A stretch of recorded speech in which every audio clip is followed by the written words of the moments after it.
Pemirsa, bukan hanya Kiai Haji Khalil Nafis selaku Ketua MUI dan juga Karin Franken dari Jakarta Animal Aid Network saja yang bergabung dalam diskusi mengenai hal ini di segmen ini. Sudah bergabung juga dengan kita Kepala Satpol PP Aceh Singkil, Bapak Ahmad Yani. Assalamualaikum warahmatullahi wabarakatuh. Selamat malam Pak Ahmad Yani. Waalaikumsalam Bu, selamat malam. Baik, Pak Ahmad Yani, ini banyak yang bertanya-tanya mengenai apa yang terjadi dengan anjing bernama Cannon ini. Mungkin bisa diceritakan awal mulanya mengapa Satpol PP setempat perlu untuk menangkap dan juga mengevakuasi anjing ini, Pak?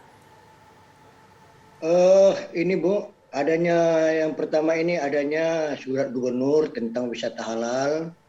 Kemudian juga adanya surat himbauan dari camat, Kecamatan Pulau Banyak, bahwasanya dilarang di situ memelihara babi dan anjing, juga meminum minuman keras, termasuk PSK dan sebagainya, Bu.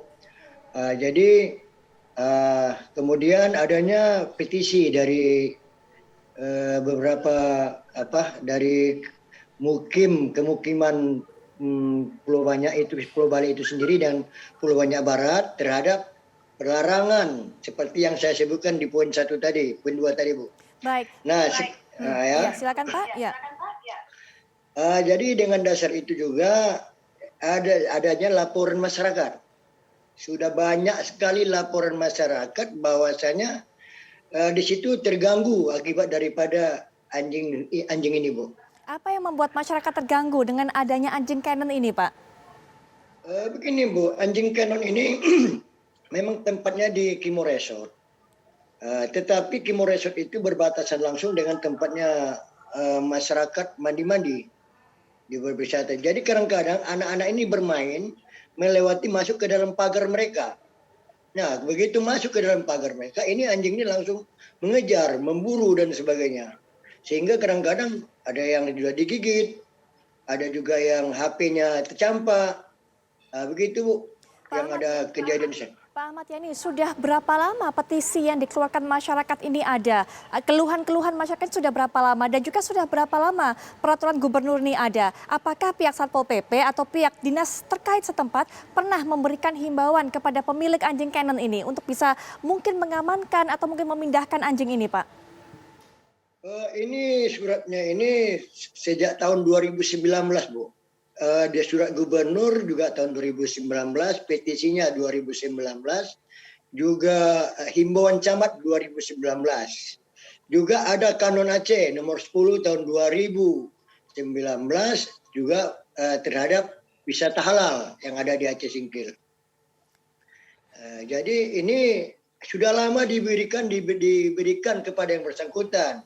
Tetapi sampai saat sekarang kemarin itu, ya, kalaupun bisa dikatakan surat itu berlalu begitu saja, Bu. Tidak ada semacam diabaikan begitu saja. Baik, Pak Ahmad Yani, apakah pihak Satpol PP ini yang melakukan penangkapan, evakuasi, penanganan terhadap Cannon ini sudah pernah mendapatkan pelatihan? Bagaimana caranya untuk menangani anjing, menangkap anjing, Pak? Tidak ada, Bu.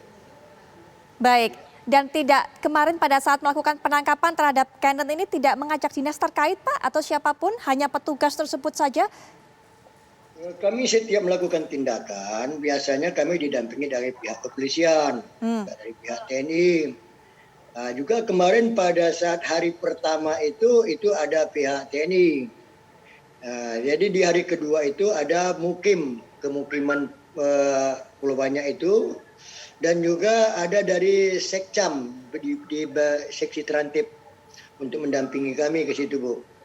Baik, mengenai peralatan yang digunakan ataupun juga kandang untuk menempatkan anjing ini, bagaimana Pak? Siapa yang menyediakan? Apakah pihak Satpol PP? Apakah kemudian sudah mendapatkan informasi untuk ukuran anjing sebesar Cannon ini seperti apa seharusnya sangkar yang digunakan? Sebenarnya ini ya memang kami awal mulanya kan tidak seperti ini nih, Bu. Ya kami sebenarnya bermohon supaya yang bersangkutan ini memindahkan secara sadar, dia akan mengevakuasi sendiri. Tapi yang bersangkutan tidak ada di tempat. Nah pada saat itu si penjaga Kimo Resort ini kan diminta oleh Pak Keci ini, Pak Mukim ini supaya menelepon yang punya resort. Nah, pada saat itu barulah bisa si Mukim ini berbicara dengan yang punya Kimo Resort ini, menanyakan, Pak, bagaimana ini anjing mau dievakuasi sesuai dengan permintaan masyarakat. Karena Bapak udah berapa ini tidak ada mengapa menghiraukan apa permintaan. Jadi ini dua petugas sudah datang kemari, Pak. Bagaimana, Pak? Ini kami evakuasi. Iya, silakan evakuasi. Katanya, nanti kalau evakuasi ke Singkil sampai di Singkil nanti saya ambil. Begitu. Jadi ini sebenarnya keranjang ini besar, Bu. Besar keranjang itu. Tidak seperti yang diberitakan, hanya keranjang sayur kecil begitu? Bukan, itu besar, Bu. Besar keranjang itu. Ukurannya pas untuk muat dengan tubuh seukuran anjing Cannon ini, Pak? Iya, karena anjing ini 2 ekor, Bu. Dua-duanya masuk dalam sangkar yang sama? Tidak, kan 2 keranjang itu bisa Ibu lihat. Baik. Dan dua-duanya ukurannya sesuai, Pak, ya, dengan anjing tersebut? Sesuai dengan ukuran, Bu. Baik, dan tadi saya kembali menegaskan bahwa sebenarnya sudah mengontak pemilik dan pemilik mengiyakan, memberikan izin untuk proses evakuasi, begitu Pak? Iya. Baik. Mbak Karin, mungkin juga bisa berikan penutup dan juga masukan kepada pihak Satpol PP Aceh. Kita sudah mendengarkan tadi bagaimana keterangan yang diberikan. Silakan Mbak Karin. Baik. Ya pertama-tama saya tadi awalnya saya tidak mendengar Pak Ahmad, baru terakhir saya mendengar ya. Jadi maaf kalau salah atau tidak nyambung ya. Ya kalau saya sih dari awal saya tadi sudah jelaskan, kami tidak mempersalahkan masalah yang di situ karena kami tidak ada di situ ya, dan Canon sekarang juga sudah tidak ada lagi, jadi kami juga tidak bisa mengevaluasi karakternya anjing ini dan lain-lain. Dan ya tapi bisa saja tadi yang apa yang dikatakan Pak Ahmad, mungkin memang anjingnya mengganggu, mungkin ya, itu bisa saja. Dan konflik seperti itu bukan hanya terjadi di Aceh, tapi itu di seluruh Indonesia, itu selalu ada aja konflik seperti itu gitu. Tetapi seperti tadi saya sudah bilang, ada caranya ya, dan jelas sekali itu kandang yang atau tempatnya yang digunakan sangat tidak layak untuk mentransportasi anjing dari dan apalagi kami juga lihat di video itu pas ada di kapalnya kan sangat panas ya, jadi bisa saja anjingnya kena heat stroke ya, dan itu penyebab si Canon meninggal gitu. Jadi ya kalau saya sih dan sepertinya kami semua ya dari organisasi pencinta hewan, kami sangat harap ya walaupun untuk Canon sudah terlambat ya, tapi untuk kedepannya, karena ini pasti akan terjadi lagi, mungkin bukan hanya di Aceh tapi di tempat lain. Kalau memang ada isu dengan hewan, mau itu anjing, kucing atau satwa liar, kontaklah dinas terkait gitu, karena dinas terkait pasti kan sudah punya, seperti tadi saya bilang, ada skillnya ya, ada peralatannya gitu. Jadi jangan sembarangan gitu loh. Mungkin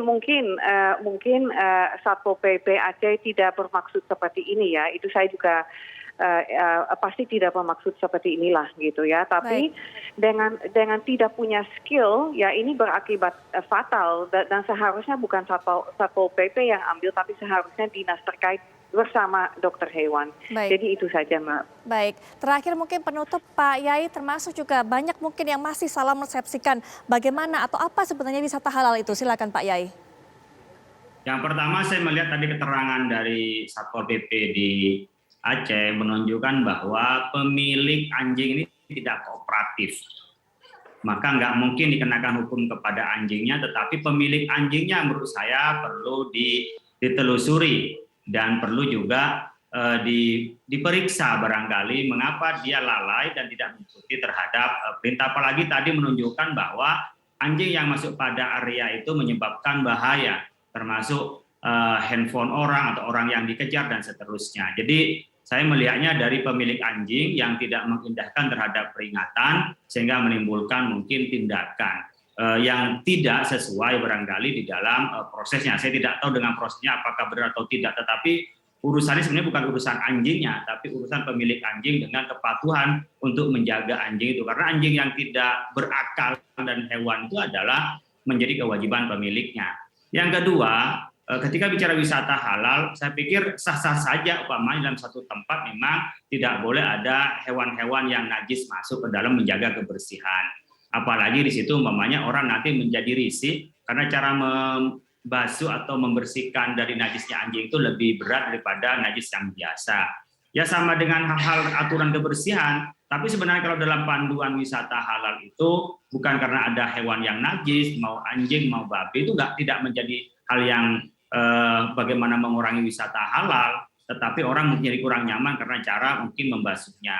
Jadi pada prinsipnya wisata halal itu adalah wisata di mana di tempat wisata itu dapat tadabbur tentang kekuasaan Allah. Kita dalam hidup ini butuh rekreasi sehingga kita mendapatkan rekreasi, di situ dapat pencerahan, lalu kemudian di sana tidak melalaikan ibadah, di sana tidak ada kesyirikan, dan di situ juga tidak ada seks bebas, perzinahan dan seterusnya. Dan makanan-makanan halal kontraknya pun juga sesuai syariat. Itulah panduan syariat, tidak berarti menihilkan hewan-hewan yang sekitarnya, hewan apapun tidak boleh diganggu apalagi sampai mamanya disakiti dan sampai dimatikan karena wisata halal tidak ada alasan itu. Tetapi saya lihat ini bukan karena persoalan wisata halal lalu tidak setuju dengan anjing, tetapi persoalan bagaimana menjaga ketertiban lalu pemilik anjing tidak kooperatif kalau saya melihat dari penjelasan. Tapi ini baru sepihak penjelasan ini, saya belum bisa menghakimi, tapi baru sepihak saja yang bisa saya komentari. Terima kasih. Dari sudut pandang Kepala Satpol PP Singkil Aceh, tadi keterangannya kita dapatkan. Terima kasih Pak Yai sudah memberikan waktunya dan juga memberikan pandangannya. Mbak Karin juga terima kasih untuk pesan-pesannya. Semoga ini menjadi pelajaran kita bersama. Pak Ahmad Yani juga terima kasih sudah meluangkan waktunya. Selamat malam para narasumber semua. Wassalamualaikum warahmatullahi wabarakatuh.